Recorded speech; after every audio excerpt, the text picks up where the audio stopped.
CHGO White Sox Post-Game Show, presented by DraftKings Sportsbook, America's top-rated sportsbook. Download the app today and use promo code CHGO when you sign up. Welcome into Studio B of our CHGO offices here in the West Loop of Chicago.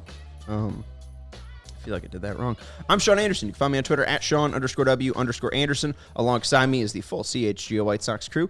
That's Vinnie Duber in the yellow shirt. You can follow him on Twitter at Vinnie Duber. He's our CHGO White Sox beat writer. You can read his latest piece about what to do about this roster once Eloy Jimenez finishes his rehab start down in Birmingham. So go check that out at allchgo.com. Man in the middle is Herb Lawrence. Hello. What? That was really quick. Yeah. Succinct. You can follow him on Twitter at EctorWall23. He's our CHGO White Sox community leader, and we are being produced today by Stephen Nicholas, who is Greeker than Giannis Antetokounmpo, and was teaching us. Stop. That's just wrong. That is true. No, he's not. You never lived in Greece. That's or not were a citizen word. of Greece.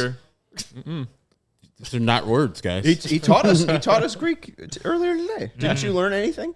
No, because I think he was wrong. No, I was right. If anything, you learned a swear word, so you're welcome. You have the ability to go on to the certain Greek translation sites on this computer and show all the folks all the swear words you know in Greek. So if you want to share with the audience, feel free, okay? I think Heads I'd rather up. Show and tell. Heads do a up White to the Sox audience. podcast instead. Heads up to the audience. You won't be able to read it because it's in a completely different alphabet. Yeah, there's also like 24 letters instead of 26. As one might say, That's less. it's all Greek to me. I see what you did there. Yeah. No kids yet. Still dad jokes. I mean, it's just a Shakespeare reference. It is. The original pop culture. The original comic. From the 15th century. My favorite. Oh, man. All right. We are coming to you live after a White Sox. That's way more important than all the other stuff we're talking about. White Sox win.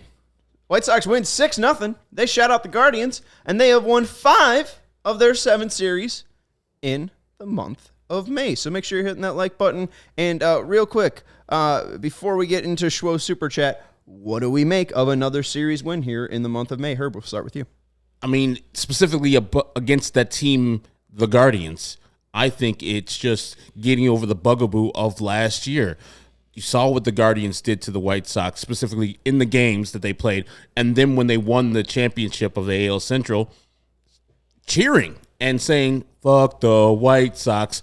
And I don't know if the White Sox took it personally, but they have made it their duty to beat the Cleveland Guardians in 2 straight series now, the first 2 times that they saw them. It's good to see that they have got over that hump, and I hope they continue doing that versus this AL Central team. So it's awesome that they're winning series overall, but specifically against these Guardians.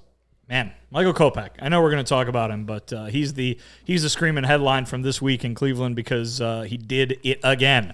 Obviously, he wasn't quite as close to perfect as he was the first time out, but basically a replica of what he was able to do last weekend against the Royals. Today, 7 shutout innings, 9 strikeouts, 2 hits, 1 walk, no runs.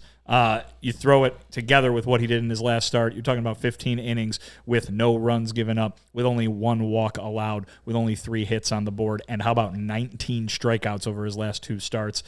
This is a guy who's looking like a totally different pitcher in a good way. A guy who, if he can do, not, again, like I said yesterday, not this, but something closer to this than what he was doing earlier in the season with some consistency, look out because the White Sox rotation looks all the better, and it's been very, very good of late. I think something like a sub-3 ERA in May or something like that. I mean, it's been fantastic. Well, the big storyline coming out of the last series was 6 straight quality starts. The White Sox haven't gotten 9 straight quality starts, but if you take Jesse Schulten's and Jimmy Lambert's contribution in that game, that's 6 innings of quality work right there. So basically 9 straight quality starts for the White Sox. We got some stats to show the growth. Damn, I was just about to make a Clint Frazier joke. We're at 15 likes. And we have all this. Gucci. Gordon Beckham, Tanahito, Connor Gillespie. No, he was 12. Oh, he was 12? Yeah. But we just went through all the 15s recently. Who am I thinking I of? tweeted them all out. Frank Thomas started by wearing 15. Yes, Did you know in that? 90. That's fun fact. Yeah. You can see him running around in Milwaukee County Stadium. Josh Paul wore number 15. Josh Fields did? No, did he? Josh Paul, the catcher. No, I just didn't know if he also did. All right. Anyways. Dick Allen. Dick Allen. I mean, the Should be a Hall of Famer. Sick ass photo. But anyway, 5, Clark. 5 in a row. So I got 3 more to go. what's Herbdipus? The Soxtopus. Herb's Soxtopus. He's calling my Soxtopus. It's Sean's Soxtopus. Oh, there, I see Herbdipus. Well, what is this? No, remember we were talking about Soxtopus? That's home runs. That was a home run celebration. No, you don't want to do it. But then, like Clark asked, how many wins in a row do we have to get for Herb to participate in the Soxtopus? Because remember, you were doing it, and I was like, I'm good. Yeah. And I said you're 5. no fun. Yes, I said 5. 5 in a row? 5 in a row. Why wouldn't you make it 8? No, just 5. Because Octo. they've only got 3 in a row as their highest. I'll take it, but I mean, Octo. Adam Engel, Brett Laurie, Gordon Beckham, Wilson Betamete, Tadahito Iguchi, Sandy Alomar Jr., Josh Paul, Frank Thomas. Those are the 15s in my lifetime. Love that. You said Adam Engel got DFA'd. He did. From the Pods? From the Padres. Here we go, baby. Let's go. No longer a father, Adam Engel. I mean, he's a father, but lowercase f father, but no longer a Does he capital still F have the father. red glove?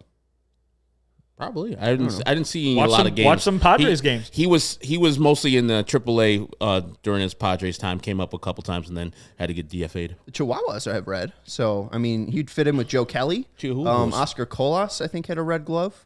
Eloy also, I think, has a little bit of red in it. Kopech today had some red in his glove. I mean, going to that team, it doesn't matter too because everybody has different colors also. So Manny has a different color, so does Tatis and etc. All right, so Herb has a bet for 5 wins in a row. He'll do the Soxtopus, so Sox need 3 more. We got to go to the super chat from Schwo too, and then we'll get into Michael Kopech and the fantastic starting pitching that the White Sox have been getting and just pitching in general. But Schwo with the $2 super chat, thank you very much. Sean is one step closer to getting that pet pig. I remember the deadline date was July 4th, and I remember saying that this wasn't going to happen, and that if anything, we were going to put it in the center conference room here, a pet pig. I have no idea what you're talking about. I think you were gone that were you day. not here? Yeah, I might have. Was that at the it was ballpark? I think it was a Sunday show. I think it was Sunday show. Yeah, Vinny You were had at home? been. Vinny was doing the show from Guaranteed Rate. I could have sworn we were in the studio. Yeah, we were. I feel like it was like 3. Well, then if it wasn't a Sunday show, I think it was like 3. If the Sox are 3.5 games back, or 3.5 games under 500 by July 4th, I get a pet pig. Mm-hmm. Are you allowed to have a pet pig? No, I said no to it. No, I mean in Chicago, are you allowed to have a pet think pig so. by law? You can have chickens, so why not pigs? You got to get permit for that, though, don't you? I think so. There's people right by my house that have pet chickens Some outside. urban chickens. According Yeah. to Chicago Tribune, and this is on the petzealot.com, so trust it if you want. My favorite website. The people can legally own pet pigs in the city of Chicago. I went to prom With a pig? Yeah, not prom. I went Whoa! I went to Jesus Christ. I went to homecoming with a pig. You went Whoa! to Hey! homecoming with a pig? Hey! With a lady who owned a. Oh, had I'm a about to pet say, pig. goddamn! You calling that lady? You're talking reckless over there. I didn't even think he was watching. I'm I goofing. didn't even think he was being insulting. I just thought maybe he went with a literal pig. Like see how maybe he's he not lived a- out in, Her, her out- last name was out in the Piggy. sticks. Her first name was Miss. I'm sorry. I don't know. Where do you take It went that from joke? a funny joke where Sean went to prom with an animal to a weird joke where Sean went to prom with a puppet that he had on his hand. Yeah, Would you put it past me? Oh boy! All right. Well, you guys tune in for that's White actually Sox. disappointing. That like You get guys would- bestiality talk from Sean. Wow, Whoever said, "Whoa, you're allowed whoa, to dance whoa." with animals. Come on now. Are you? Are you? I've been wasting 44 years of my life. All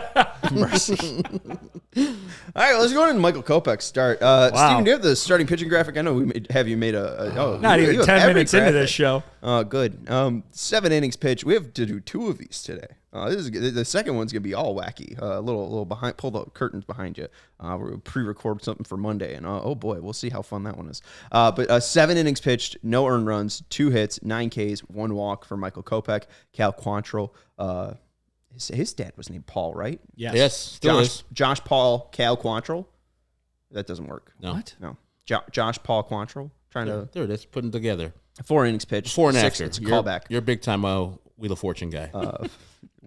Chain reaction. You ever see that one on I have, GSN? yeah. 4 innings pitched for Cal Quantrill, 6 earned runs, 4 hits, 2 Ks, and 3 walks. The Sox opened it up in the 4th inning. Bases loaded, and they were actually able to cash in. thanks to Cal Quantrill, who had a wild pitch in there as well. But good stuff from the White Sox offensively. But the main story is Michael Kopech, like Vinny mentioned, right when we talked about the win, instant reaction. He was able to do it again. Like, that's the big thing. We saw 8 innings against the Kansas City Royals, where, nearly perfect. And, we saw 60% fastballs, or 60 out of his 98 pitches were fastballs. And it's like, it is the Royals. We'll see if you can rep or duplicate this against a different team, and maybe a team with better hitters. I thought Jose Ramirez would have a nice day against him and his fastballs. Maybe Stephen Kwan. He just was absolutely dominant. Absolutely electric, had 5 Ks after the first 2 innings. Just really seems confident. I don't know if there was a switch. I don't know if there was a certain moment, but it does seem whatever he took into the Royals game, he was able to take into the Guardians game, and he really does seem truly confident in everything that he has, mainly his fastball, but we'll get into that after. But, I don't know if you noticed anything post his Royals start where he talked about that confidence. Listen, like we've been talking about, it's seeing it happen. It's seeing those results. It's getting the results that you want after the work that you put in. Sometimes, a lot of the time, the vast majority of the time, you have to settle for, okay, there were some victories, some things that didn't go my way, but hey, at the end of the day, it's a win, fine. Michael Kopech has now seen twice in a row everything he worked on works perfectly when he gets to the game and gets the perfect result that he wants. This is what you dream of probably when you're a pitching coach, doing that work between outings, doing that work with your guys where it's like, all right, let's tweak this a little bit. Let's focus on this. Remember, we were talking after the first outing that Michael Kopech had this season that he was tipping pitches against the Giants, giving up all those home runs. I'm not saying that carried through. It seemed like they fixed that after that one go, but he was still having problems where wasn't doing exactly what he wanted to do. He was giving up homers. He was walking guys. The last 2 outings, zip, nothing. And it's just, you're seeing the fastball velocity get up to where he wants it to be. You're seeing basically a game plan being executed to perfection. We always talk about when it comes to Pedro Grifol using the bullpen, right, that his plans hinge on it going right. His plans hinge on it going well. I'm going to use this guy for these 3 batters, then we're going to use this guy for the next 3 batters. But it all has to work in order for the plan to play out the correct way. It's the same thing with Kopech, and it's working. It's not like there's these moments that he has to, okay, I got to go back to the drawing board because I got to figure out what I'm going to do now that this didn't go the right way. The last 2 times out, he has done absolutely perfectly. He even had a bug fly in his eye or something like that today, and it didn't faze him too much. So, good for Michael Kopech. Great for the White Sox that they're getting this right now, and to be able to see 2 in a row of this gives them confidence that this can become a consistent thing. Herb was real nervous when he saw that bug go into his eye. It's the White Sox, so he saw the White Sox season crumbling. We looked at the month of May. His first start, May 2nd, versus the Minnesota Twins, gave up 1 hit. May 7th, that was the outlier. 6 innings, gave up 8 hits, 4 earned runs. But other than that, 4 2/3 versus the Astros, 1 hit. The 19th versus the Royals, 1 hit. Today versus the Cleveland Guardians, 2 hits. And as other Sean says, strikeouts are great. 19 in his last 2, but 1 walk, and that was in his last inning of work in this game. So I don't know if I saw anything, and I was, attributing most of it to the extra day of rest. No extra day of rest here, and he just went out and just dominated that Cleveland Guardians lineup. And it's not that Cleveland Guardians lineup that showed up at guaranteed rate without Ramirez and our guy Josh Naylor. They had both those guys, had the full lineup out there, and he's like, I don't give a damn. Stephen Kwan struck out him twice in the first 2 at-bats swinging. That is a hard thing to do. We know how pesky Stephen Kwan is. And he's like, cool, enjoy yourself on that bench because I got my stuff. And I think Michael Kopech has that problem that Dylan Cease used to have where he would just run into a bad inning and never get over it or not have the confidence to throw the ball where he needs to. Early in the year, we saw him get hit hard by San Francisco, and so that has to do something to your psyche. It's like, oh, my God, I threw the ball down the pipe. People crushed it. And so it took him a little while to actually feel confident that, hey, I got premium stuff. I'm a good pitcher. And he did that today. He pitched along with the high velocity fastball, the slider, curveball, changeup. All the things are working for him. This is the seldom times where you have the premium stuff along with the control and command. So Michael Kopech, if he continues doing this, like as Vinny says, he's not going to be this for the year, but he can be in this neighborhood all the time. And finally, he's giving you length. 8 innings that time, 7 innings this time. That is the Michael Kopech that I'm talking about. He can be. Why are we putting a limit on what? Because these are shutouts. Yeah, but I mean, he can't be shutout pitcher every time. Every time, yeah. He's setting records, but I mean, he has been a top prospect before. Like his ceiling was top of the rotation ace. He flashed an incredible, fastball all throughout his minor league climb, and we saw that even in 2018 when he debuted. He hasn't, he's lost a little bit of velocity, but it's still effective. And what we saw last year, I think he was top 8 in stuff for just strictly four-seam fastball, and that's continued. Lance Brozdowski, who works for Marquee, puts together pitching recaps after every single game day. And he's been writing about Kopech recently, and last start he was up to 130 stuff plus on his fastball, which you would be top of the leaderboards for a starting pitcher. And Kopech is a guy that just has been leaning on this fastball to, really unusual levels. Steven, you could flash the typical stat, the stuff graphic that we have.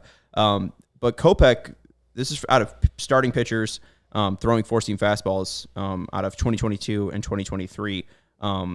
Kopech is, really in his own league when it comes to using his fastball. He's top 4 and 5 in fastball usage in 2022 and 2023 for starting pitchers. Carlos Rodon is 6th, just for reference, in 2022, because he's obviously hasn't pitched in 2023. But last year, Rodon threw 61.2% fastballs out of his pitches. Kopech this year, and it's going to go up after today, 63.3% of his pitches are four-seam fastballs. Last year was 61.6%. So he really relies on it uniquely. But Kopech today continued to rely on it. We saw 60-plus fastballs against the Royals, and today we saw that continue. 62 fastballs for Kopech. 67% of his pitches were four-seam fastballs. He threw his slider 15 times, and he threw his changeup 14 times. The four-seam fastball velocity is up 0.8 miles per hour, and his slider is up 1.6 miles per hour. That is huge. Usually I don't include the vertical and horizontal break, but I do think it's very great to see the vertical break is still elite. It's averaging 12 inches for vertical break for rise. That's above major league average. And horizontal break, that's ride. He's seeing 3 more inches. Yearly average has been 10 inches. Now it's 13. So we see Stephen Kwan, his first strikeout, that 3-2 fastball. It looks like it's a strike and it just tails out. And then Josh Bell to end the second inning, or I think it was to end the second inning, or maybe it was the second out of the second inning. But he gets Bell into a 3-2 count after throwing the changeup bottom of the zone, and then gets him on a fastball that, again, tails away from a left-hander, and he was just dominating those left-handed bats today. And I guarantee the Cleveland Guardian fans are like, why was, I think it was Rosario swinging at the ball that's about to hit him. That was what it was. It was the ride that was going into him, because it looks like a strike, and the ball is about to hit him, and he just fouled the ball off. So I'm sure the whatever the Cleveland equivalent of this is like, well, they were just swinging at everything. It's like, no, Michael Kopech was premium today. There was hardly anything that could be done. I mean, Michelle Kwan's better than most people, so that's not fair to Stephen Kwan. Swow. I mean, she's an Olympian, right? I mean, I think she won the gold medal. I mean, that's pretty good, pretty damn good. Yeah. Not a lot of people. Do you have a gold medal? Yeah, at Awana Olympics. You remember Awana? It's like a Christian thing. Okay. Somebody here probably remembers Awana.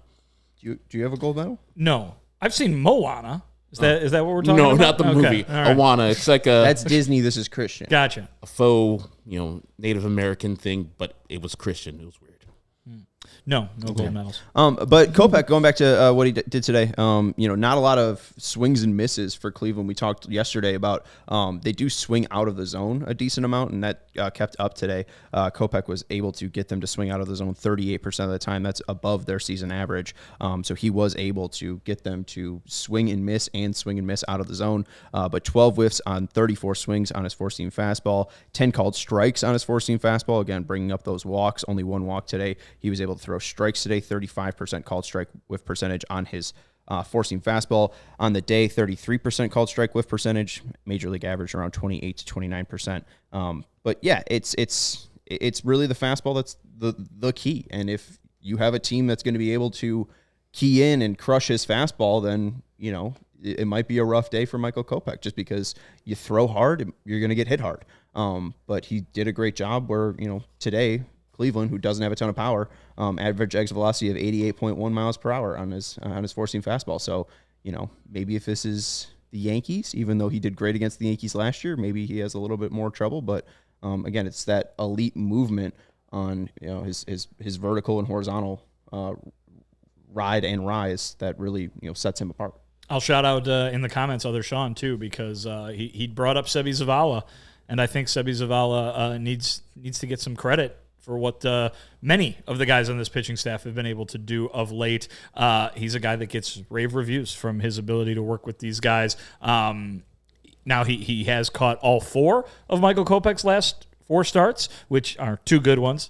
The short one that was under five or fewer than 5 innings against the Astros, and then the one in Cincinnati where he gave up the 4 home runs. So it's not like it's been all smooth sailing with Seby behind the plate in terms of results. But look at who's been catching Lucas Giolito the vast majority of the time this year, as he has been the White Sox best starting pitcher this season. So Seby's a good catcher when it comes to working with these pitchers. They like him. None of this is to say anything negative towards Yasmani Grandal, but it's just I think we were all looking around maybe during the offseason and being like, ooh, is there some upgrade maybe that they can make at that number 2 catcher position?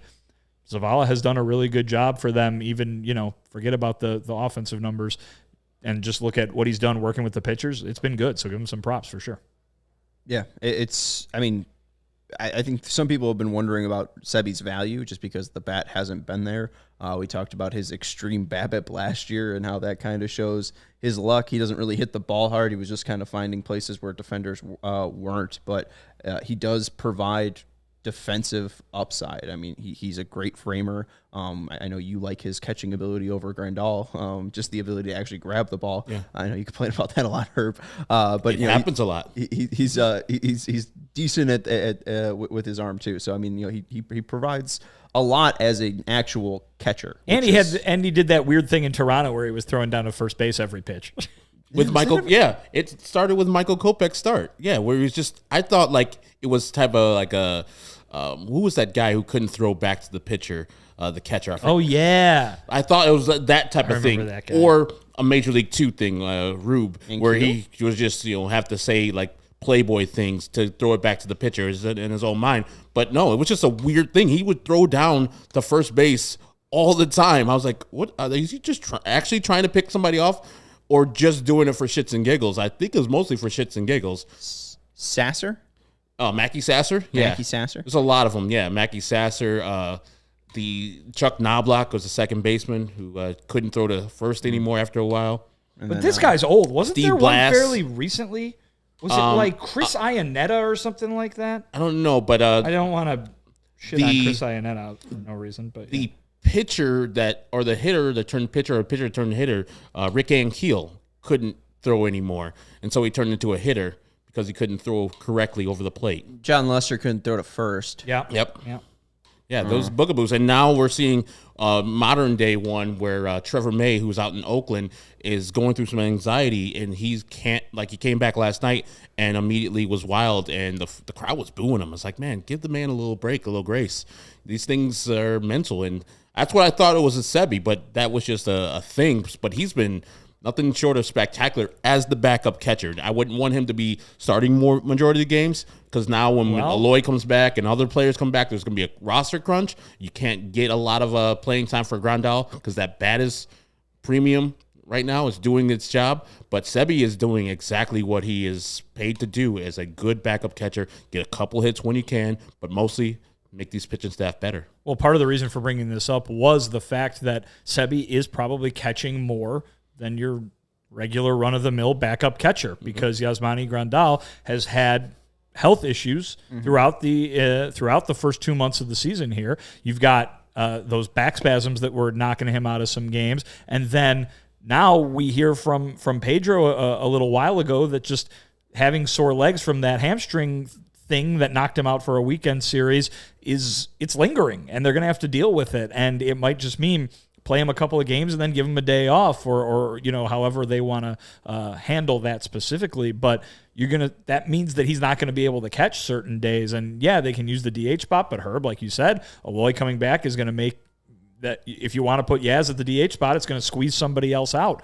at this point. So Seby's needed on this team, and you might see him put in a lot as a defensive replacement late in games too. He's needed on this team because Yaz is physically maybe unable to handle the sort of workload that he thought he might have been able to handle at the beginning of the year. Well, I want to bring this up just because I feel like this was phrased well. Shout out to Nick Schaefer. I feel like we've been mentioning him a lot recently. But he tweeted this: you can let Berger sub for Moncada, Eloy, or Vaughn 1.5 to 2 times a week, and he's playing basically regularly.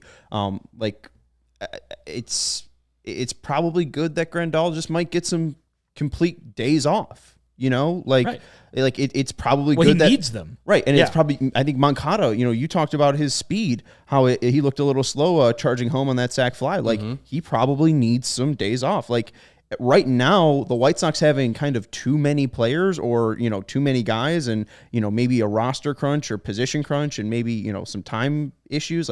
Probably a good thing, just because there is so many issues. There have been so many examples of leg flare-ups. Andrew Vaughn last year. I mean, even Eloy already. Hopefully, the White Sox can get into a place where everyone is available, so then they can kind of have that issue of too many bats too. And I was thinking about this, with the roster crunch. I don't know what might happen with Hanser Alberto. Maybe Romy Gonzalez, who's continuing this hot streak, wins a position.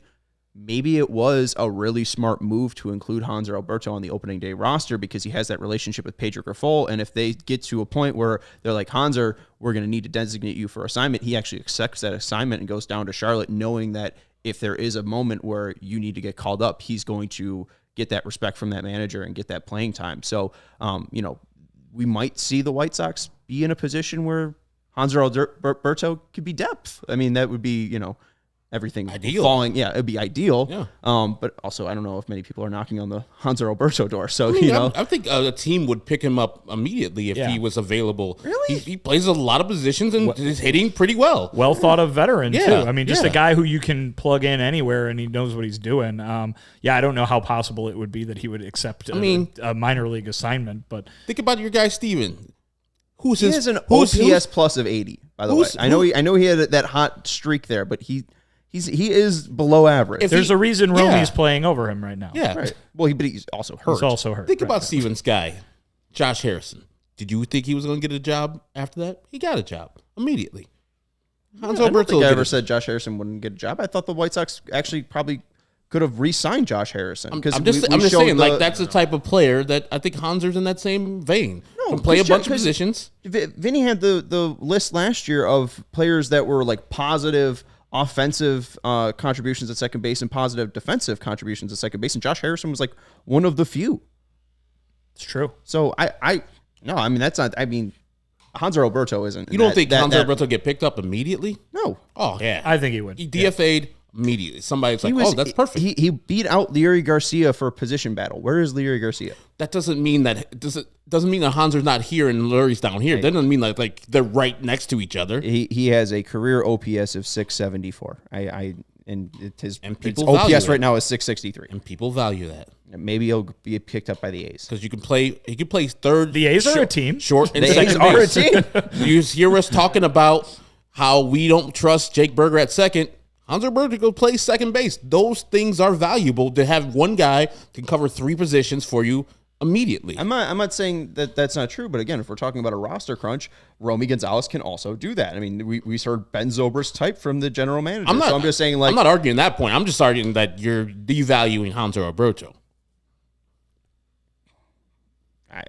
It's not how you view Hanser Alberto either. It's how 30 teams around the league. Well, I know, Yeah, and right, I'm just saying I don't think that they view him that highly. And if he got DFA'd, I would be fine with Hanser Alberto not being on the White Sox. I don't think the White Sox would be fine with Hanser Alberto not being on the White Sox. Didn't he sign a minor league deal with the Sox, right? He's on the Major League squad now. I know he is, but that wasn't like he signed a minor league deal, At the right? time? Yeah. Yeah, I And believe. they he hasn't- DFA'd. I don't think he's shown anything different in the 30 games or so that he's played so far to be, deserving of a major league contract. Like, I think so. With all the White Sox injuries, yeah, with Tim being injured, Yohan being injured, a second baseman being injured, Hanser is very valuable to the White Sox. He's done for the White Sox. Never mind. Okay. I mean, guys, Hanser Alberto has been important for them in the first. I'm talking about when they crunch the roster, and there is a possibility that he might be off the team. I think there is a possibility that he would accept that assignment because I don't think there's many teams knocking on Hanser Alberto's door. That's all. Not saying that he hasn't been valuable, even though the stats are saying below average hitter, below WAR, whatever. Like, he has been valuable filling a spot. Just think of all the guys that get claimed on waivers when they get DFA'd. Sox have had it happen twice already this year. Jose Ruiz and Jake Diekman. Yeah. We'll see. Who we both all thought were pretty much trash at the time. That's not true. Did we not? Well, think at that least Jake Jose Ruiz. I mean, you wanted Jose Ruiz.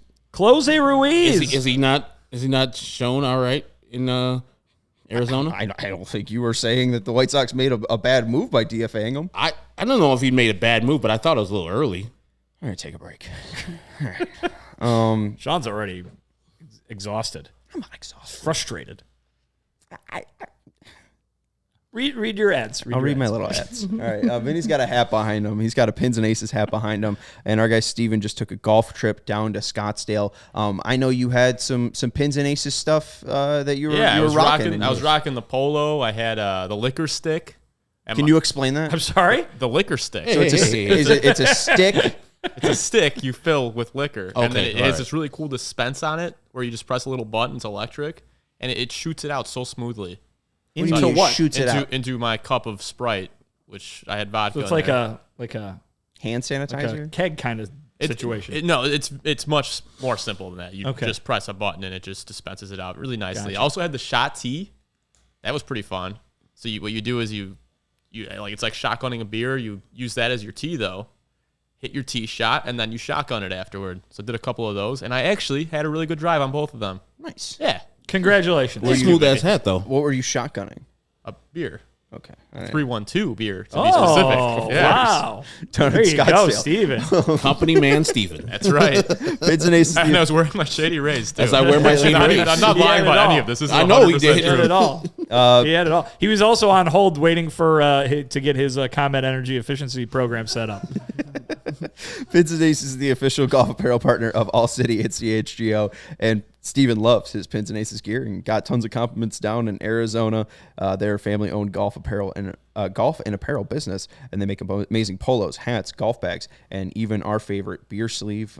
There's the liquor stick, there's the shot tee, and there's the beer sleeve. It's an innovative product that allows you to store 7 beers right inside your golf bag and keep the drinks cold the entire round. So check out pinsandaces.com and use code CHGO to receive 15% off your first order and get free shipping. That's pinsandaces.com. Level up your golf game. Steven, was it more fun with your Pins and Aces stuff? Substantially more fun. Look at that. Substantially more fun.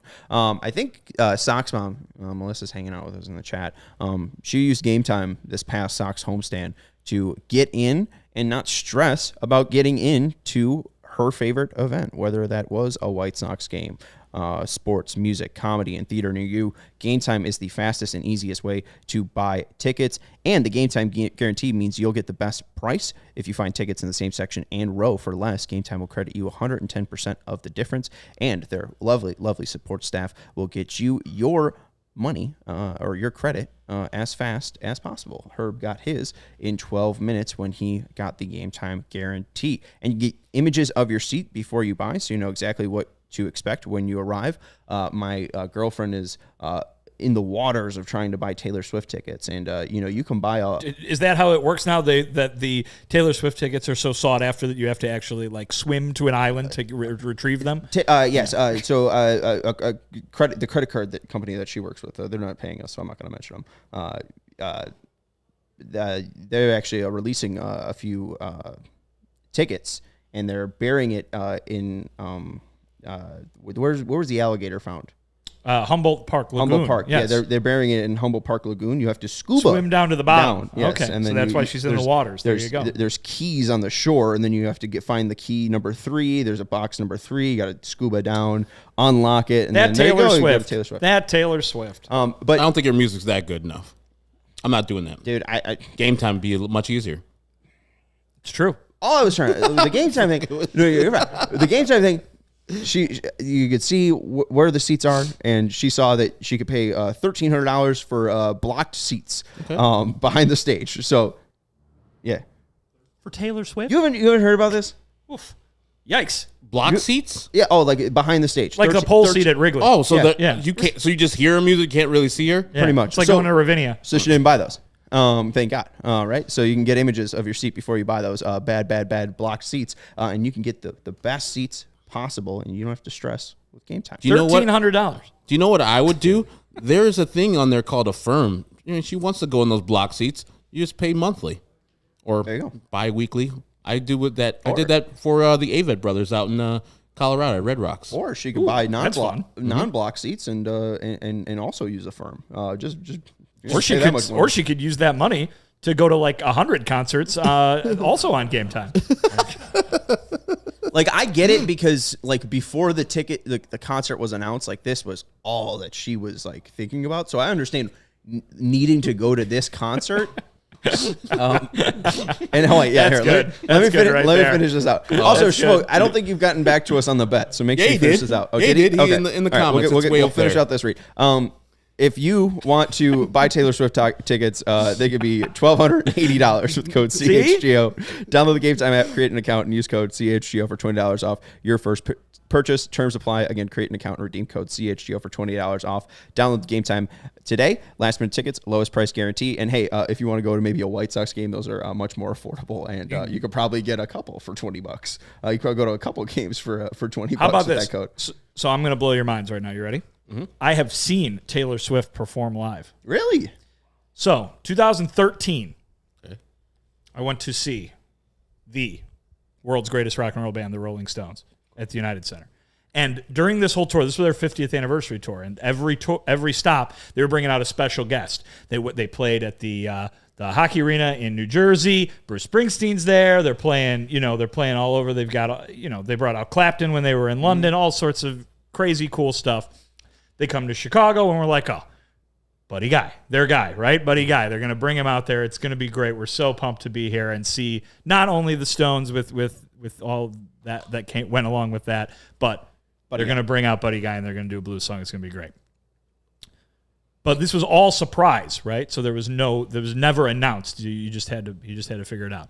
So they get to the point, they're like, all right, we're going to bring out a special guest. And we're like, yeah, here we go. And they bring out Taylor Swift.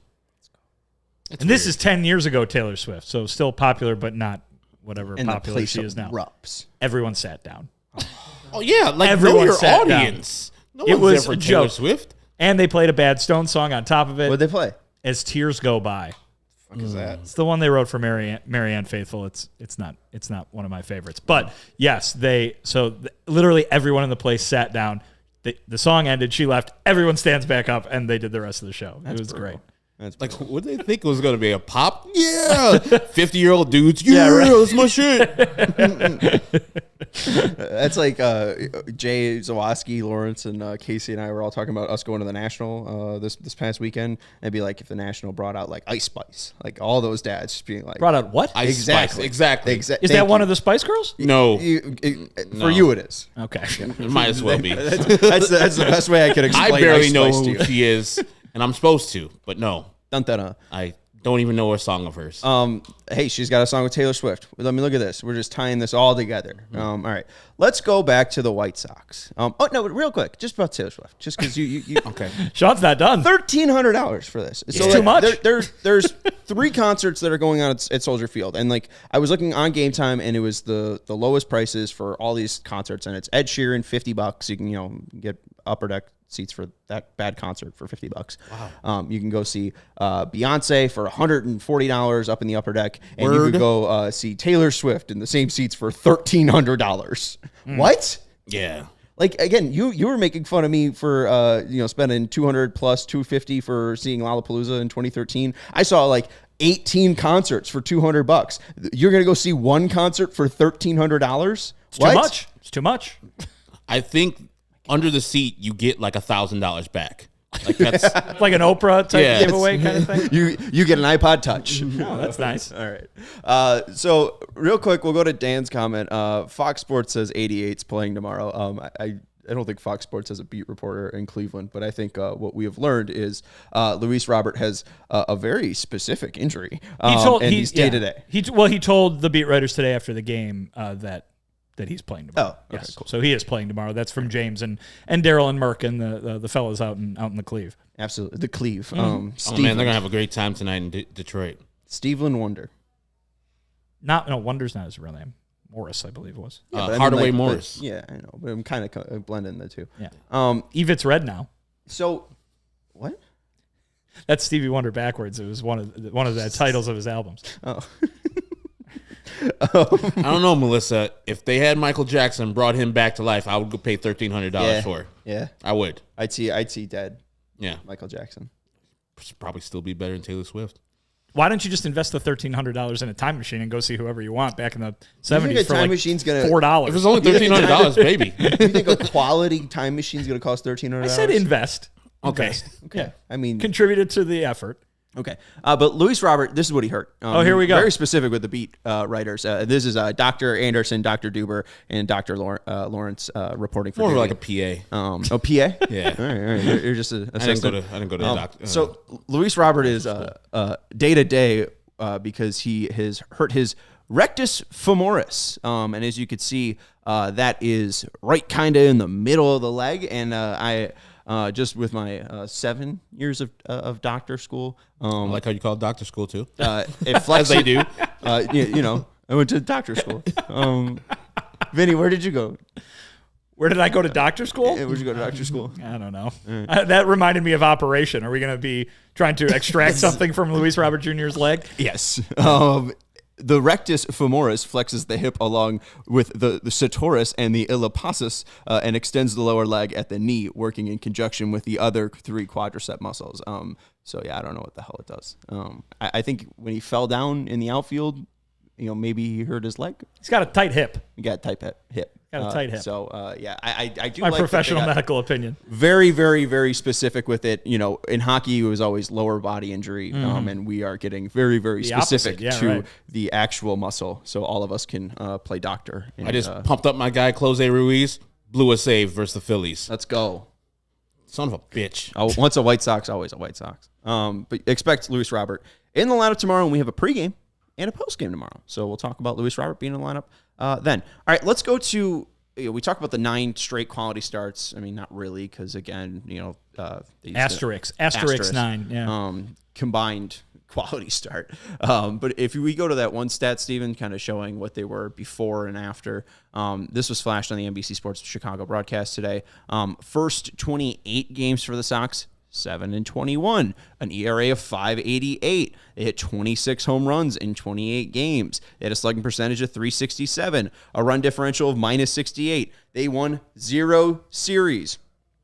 Now, in their last 23 games, 14-9, an ERA now under 360. They've hit 26 home runs still in 23 games. A slugging percentage around 416. A run differential now of +19, and they've won 5 series. So great pitching obviously has been part of that 9 straight games as I've mentioned now about 100 times. What else has been key? Obviously, the home runs. We've talked about that. Really coming along since Andrew Vaughn kind of capped off that crazy comeback against the Rays. What else has kind of played into this mix? Bullpen, man. I mean, obviously that goes into the ERA, but you bring up how good the starting pitching has been, and one of the effects of the starting pitching being that good is that the bullpen is not being relied on quite as heavily as it was earlier in the season. Now, these guys are not only pitching less, which is helpful, but they're pitching very well. You saw what the guy who's been grabbing the headlines has been Joe Kelly, but boy, has Kendall Graveman been a lot better. Reynaldo Lopez has been better, and then you've gotten the contributions that have been kind of year-long ones from Keenan Middleton, Gregory Santos as well. And they're about to they already got Garrett Crochet back. They're about to get Liam Hendricks back at some point too. This is the bullpen that was envisioned. Maybe not even, maybe it's 2 years after it was envisioned to be this way, because Joe Kelly obviously had a rough go of things last year. Kendall Graveman was good, but had his moments. Right now, you're getting what those two guys were paid those big bucks to do, which is lock down the end of games alongside Liam Hendricks, who's not quite back yet, but those two guys have been great. The bullpen was one of the worst in baseball through the first month of the season and even into May. Those numbers were ugly, up there with being as bad as the Oakland A's, which is not something that you ever want to be in 2023. It has been terrific lately. So if you're wondering how have they turned things around, they've stopped allowing runs. What a concept. And that goes with both the starting pitching and the relief pitching have both been very good in concert with one another. I mean, we said the home runs, and we having one of the best players in baseball, we're through this stretch. Luis Robert has been a monster through this stretch, and they also got home Jake Berger during this stretch. So those two players on one team has been great for the White Sox, and that's why I think they've been playing better, hitting the ball over the fence. Ball go far, team go far. And Vinny talked about the bullpen, but then we get bookend for the starter on Tuesday, Jimmy Lambert, the closer on today, Jimmy Lambert. That man has been struggling mostly the year, and now he's actually pitching well because I think he's more settled into his role. And as Vinny said, we're going to get more help with Liam Hendricks and pushing everybody down to a level where you're going to have Groot Santos barely pitch. Like if in a game where it's, hanging in the balance, because now I think they've set it up with Joe Kelly, Kendall Graveman, and then you go with Liam Hendricks as the closer.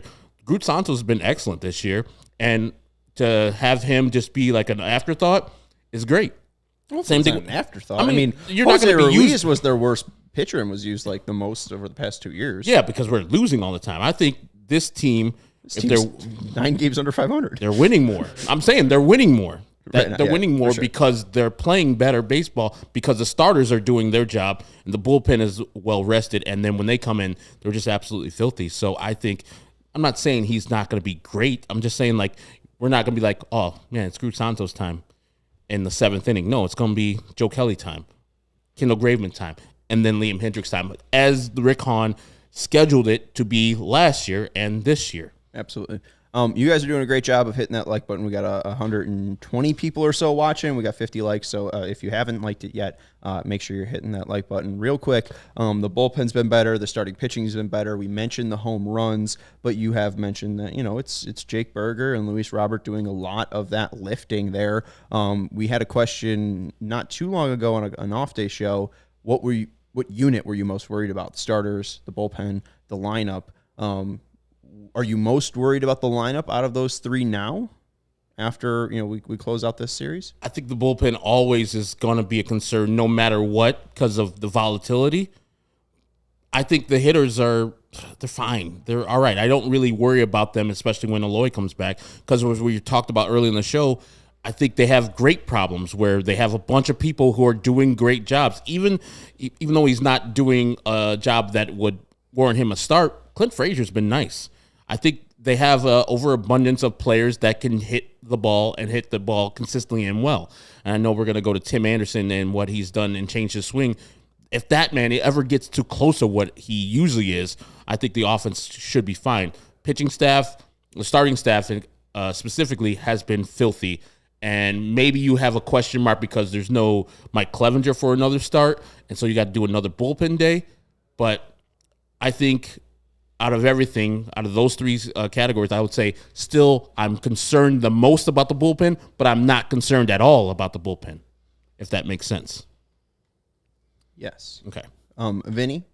I mean, it's with how they're playing right now, it's kind of hard to point to any of them. I think you've got to drill down and get a little bit more specific, right? I mean, you can't say that they should be concerned with the starting rotation. We just talked about how great it's been. But yeah, maybe you're concerned about, if you're the White Sox, maybe you're concerned about the sustainability of Lance Lynn and Michael Kopech after what they did the first month of the season. Maybe you're concerned about why has Dylan Cease been good but not great as you were needing him to be at the beginning of the year. Maybe you're concerned about Mike Clevenger and his health. But overall, they've been fantastic lately, so why would you be concerned? In the lineup, the same kind of thing, right? They've been good lately, but maybe you are concerned about Jake Berger's performance away from the south side. Maybe you're concerned about Tim Anderson and what he's been doing for the length of the season. Maybe you're concerned about Andrew Benintendi and the lack of power. Maybe you're concerned about... Same with the other Andrew. I mean... Maybe you can. I mean, his issues right now are not limited to that either. But maybe you're concerned about those little things, but not the macro of the lineup because it's gotten the job done. Whether it's Romy Gonzalez coming through with a big hit the last few days, or Gavin Sheets being consistent, or Jake Berger coming up huge at home. So I think that's good for the White Sox right now. They don't necessarily need to point to one or two or three of these big problems like they had in April. They can drill down a little bit more, which makes things a little bit more fixable, which maybe makes a turnaround a little bit more possible. We'll take a quick break and we'll talk about a little part. What's up? Can I say something real quick? Our people who are watching right now are the best. I mean, Schwell with his jokes earlier. Now, Clark, he says, you know where you can find it in a pen? A pet pig. Takes it all back. Wraps a bow in it. Pretty good. Our guys are all out of here.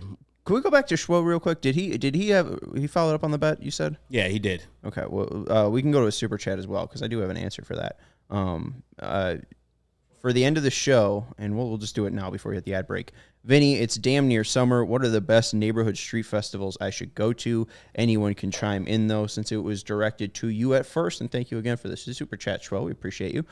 Since it was directed at you, I will give you the floor. If you do need time to research, I can't answer. Well, I'm going to go ahead. I'll go ahead and give you one. I don't know the dates that they're doing it this year, but go ahead and Google Ravenswood on Tap. If you're a beer drinker, that one's a great one. You go down to Malt Row. There's tents with about 8-10 different Chicago breweries. You can sample everything you want there. It's very good. That's one I would highly recommend. Lakeview Taco Fest is usually a fun time as well. Went a couple summers ago to that. Got to drink out of a pineapple, which is always something that you want to be able to do. Stephen Nicholas, our guy, might be able to tell you about one that's been on my to-do list, Greek Fest over in Greektown on Halstead Street. So yeah, done that before. Yeah, that's one that's been on my to-do list, and I believe there is some good stuff going on all the time in Pilsen. I believe is this weekend the Mole Fest, and then they've usually got a taco one also. So, the food down there is always fantastic, but really you can't go wrong, right? They're all over the city. It's the best part. It's one of the best parts of Chicago. In my opinion, stay away from all that Grant Park downtown stuff. Stay away from wherever they're doing the taste this year. Go to the neighborhood ones. Those are the ones you want to do. Mole de Mayo is Saturday, May 27th to Sunday, May 28th in Pilsen. An address of 1801 South Ashland Ave. I don't know if that's just the only place or one of the places, but there you go. You got anything? Or it's one right by my house. Every Thursday in the summer, so it actually has to be summer, they do this like a street festival.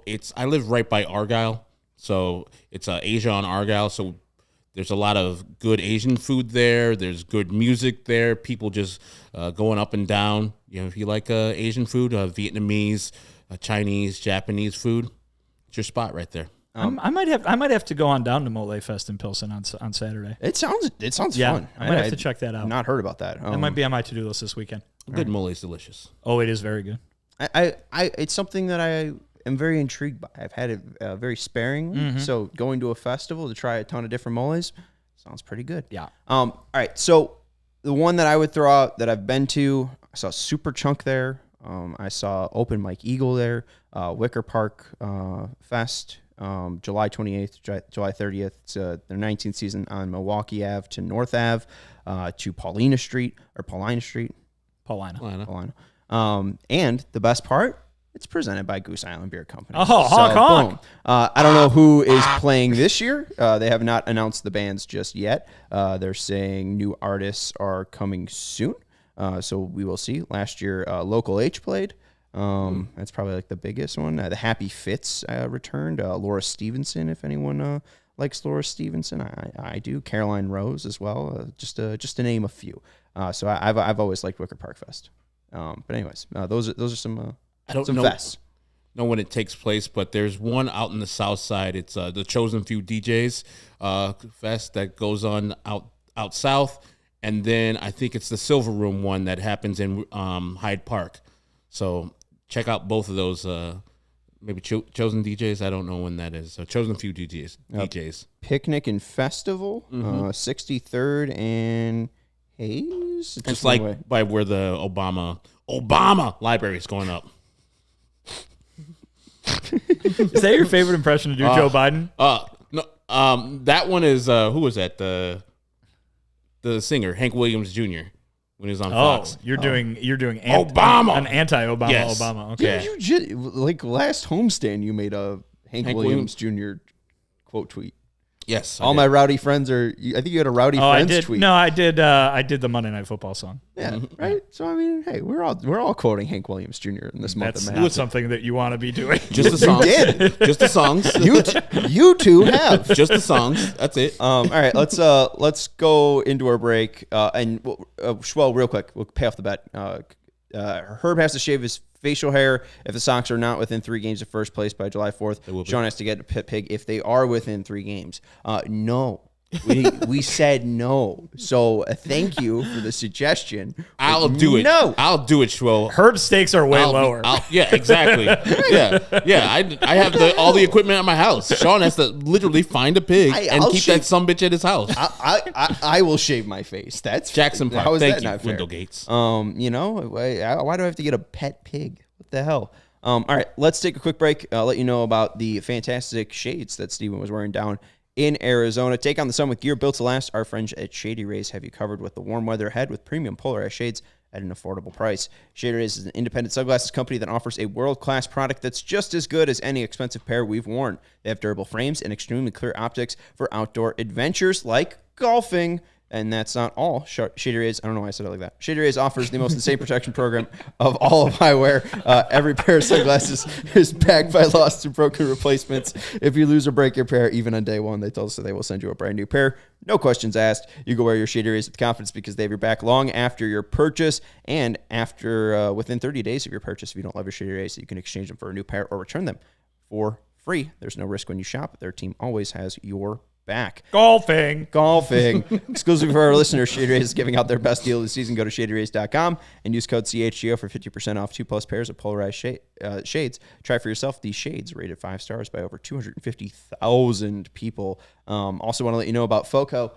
We don't have any of the set decorations that they donated in here right now, but they did give us a lovely TA one and a lovely Vinnie one. Southpaw one. So get fitted in the best sports gear around. They have hoodies, shoes, signs, bobbleheads, and everything in between. And since it is spring and baseball season, they have Aloha shirts, straw hats, polos, bags, everything you need for a game. Look at Law Dog. Bringing in the FOCO decorations. They donated that awesome piece. So go show them some love, that great TA one. And you can check out FOCO.com. That's FOCO.com, or click the link in the description below for all non-preset items. Use promo code CHGO for 10% off. This is what I do. I just do I carry around pins and aces, wear my Shady Rays, and I carry this FOCO with me all day. Like, which station you? You're always drinking 312 as well. Oh man, that's my shit. Mercy, Vinny's got one cracked over there. All right, I already finished it. Delicious. Oh, yeah, you had the full pocket pills. It's what the Brewers are drinking. I understand why. All right, let's go into the TA stuff. Right, we got 2 more things, Steven. Anything else I'm forgetting? Okay, we have the TA stuff, and then my bad, dumb, wrong. Yeah, if you want that, it's there. Yeah. All right, cool. All right, let's get into the TA stuff because Herb and I had a little discussion about this. So this was flashed on the NBC Sports Chicago broadcast after Tim Anderson's first at bat in the first inning, and then the 4th inning came up, 3rd inning. Yeah, I think the 4th inning. He ended up singling immediately after they showed this, but last year you can kind of see the lowered leg kick for TA, and this year it's a little bit more bent. It's a little bit more pronounced. And then, Steven, if you want to go to the next one, you can kind of see that it's a little bit lowered. And that's from today. And that's from today after the hit. So this is immediately what they went to after TA laced a single back up the middle. We did see him hit a lot of balls to the left side of the infield, so to the third base and shortstop. So, we were seen so much of TA this year and even last year shoot it to the right side of the field and shoot it into right field. But we saw him, pull the ball a little bit more today. I don't know what you make of the stance, Herb. I don't know if it's unlocking anything. I don't know what you made of the discussion between Stoney and Jason as well, but jump in. I was thinking that last night he was going against Enel De Los Santos, who struck out the 3 guys he did face, but he was throwing fastballs right past Tim Anderson, which is very unusual if you know Tim Anderson's thing. He shoots balls to right field because he waits and lets that ball travel a little bit longer than a average right-handed batter. And so he was way late on it. And that's what I was thinking is causing him and the hands not to come through, because if your timing's off where you have to lift your leg higher than you usually have to, you're going to be late on balls that with a little velocity to it. And so today, Cal Quantrill, first pitch of the game, threw that cutter. Tim tried to ambush him, and it didn't work out too tough because it, traveled as a cutter does, a little bit off the end of the bat. And then that second at bat, Cal Quantrill came back with a fastball, and Tim did pretty much the same thing, same swing with the lesser leg kick, and he crushed that ball up the middle. I don't know if it was off the bat, but it looked like a pretty mighty hit. So adjustments, and I think it was either Lynn or DJ also talking about it on the radio, and then Steve and Jason talking about it too. Like, he fixed this in a night. Like, he was doing the high leg kick last night, and today he came in with the shorter stroke of where he used to do last year. I understand that you were saying that it was more of a driveline thing, the higher leg kick, that you get more power, generate more your torque and such like that. But what's working for Tim should continue, especially if he's struggling this year and struggling also, as he said before, with the pitch clock. I think, a shorter, more compact, more recognizable, familiar swing should be what he's doing this year, because the struggles this year are mighty, not only because of the injury, but I think, the timing is off. And when you come back from an injury, when you were hot initially and you come back from the injury, timing is hard to recapture. And so he's just going back to old stuff that's familiar and worked for him in the past, which I see no problem with. I also see no problem with him trying to improve from the player he was to another player that's at a higher level. I got to be honest, it looks exactly the same. It looks, last year, obviously it's a little bit lower, but the actual height of his leg this year and the hit that he had today looks the same. It looks like it's hitting his knee. It's hitting his mid thigh, the one that's planted. His back thigh and his front knee are aligned. I think it looks a little bit more closed, like he's a little bit more turned in the one prior to this, Steven. Like he's a little bit more separated, but it still seems like he's too. Huh? Look at the hands. The hands are the same. No, look at the hands and where the bat's at. But look at this year and the one in this today are the same. This year and the other picture, the hands are the same. Mm-hmm. Well, that might be part of the problem too. What? I feel like I'm reading a highlights magazine in a waiting room of a doctor's office. I feel like it's the Pam Beasley thing where they're distracting Creed and they're like, management wants you to find the difference between these two pictures, and like they're the exact same. That maybe he's just trying to be a little bit more early. Though? If you see it in motion, it's not the same. All right, and hey, that left leg is coming up higher than it seems like the last year's and today's was more. Hey, it's up and then it's down. This one seems like it's more exaggerated from the drive line. Well, I did, yeah. I think maybe he's working on being a little bit earlier, but I think the same motion, the motion's the same. I don't know. We could play Swing Doctor later because we played Real Doctor earlier. So we went to school there, doctor school for 7 years. Love doctor school. All right, that's it though. We'll end it here. Make sure you're hitting that thumbs up button. White Sox win another series, 5 of 7 in May. 7 more victories in May. And they'll finish 20-9. So, that means they need to win out. Yeah. Yeah. It's doable. It is possible. It is It's a lot possible. more possible than 50-0, which I said yesterday. So, hey, we're working on it. Anyways, 60, is that Rocky Biddle? what was that? 60? Is that Rocky Biddle? I have no idea. I think it's Rocky Biddle. I'm pretty sure it's Best Rocky of Biddle. luck. To answer Armando Rivas, why would a player like Tim change his swing after success in 2021 and 2022? He started to struggle a little bit in 2022, and I think really what he was trying to do with Driveline was just kind of get back to where he was. It really didn't seem like he's tweaked a little bit, like too much, like maybe hand positioning and maybe leg lift, but it's not really a different swing. Somebody Still the went same down motion, just but- because of that. They didn't want Rocky Biddle to be there. Now it's 59. What a It jerk. wasn't it was Rocky Biddle. You were right. There, we're also, back. Good job. Also, Scott Schoenweiss. Ooh, Also, That's recognizable. Deontay Heath. Ugh. not recognizable. Frankie Montas in his brief White Sox career. Ooh. And, of course, Jimmy Cordero. And, of course, Guns. Dallas Keuchel. Oh, God. How could I forget? Give a greats. thumbs up for Dallas Keuchel. That's Vinnie Duber. You can follow him on Twitter at Vinnie Duber. He's our CHGO White Sox beat writer. That's Herb Lawrence. You can follow him on Twitter at Eckernwall23. He's our CHGO White Sox community leader. And I'm Sean Anderson. You can follow me on Twitter at Sean_W_Anderson. Stephen, do you want to flash this just real quick? My bad, stupid mystery thing. So I had 62 votes on a poll. 87.1% of the voters, or 54 of the 62, selected player B. They did select a player whose stats were completely wrong. I had that the person, player B, had an ISO of 180. It was actually 0.057. So we don't actually have to do this because the numbers were wrong, and I'm just Who are they, though? Who do you think? Well, on the A is Benintendi. Yeah, B? shocker. B? I don't know. Yeah, I don't know. Who can it be now? Larry Garcia. Oh, wow.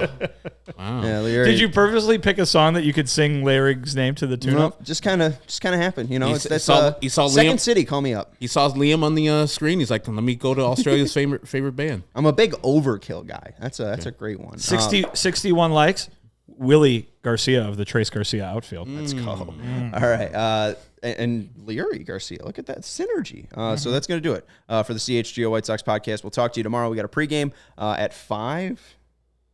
Sounds right. Yes, Is it in it's a Detroit? 5:40 start. Yeah. 5:40. So it will be a 5 o'clock pregame, and then we'll have a postgame show after the White Sox take on the Detroit City Motor Kitties. Talk to you then. Go Sox.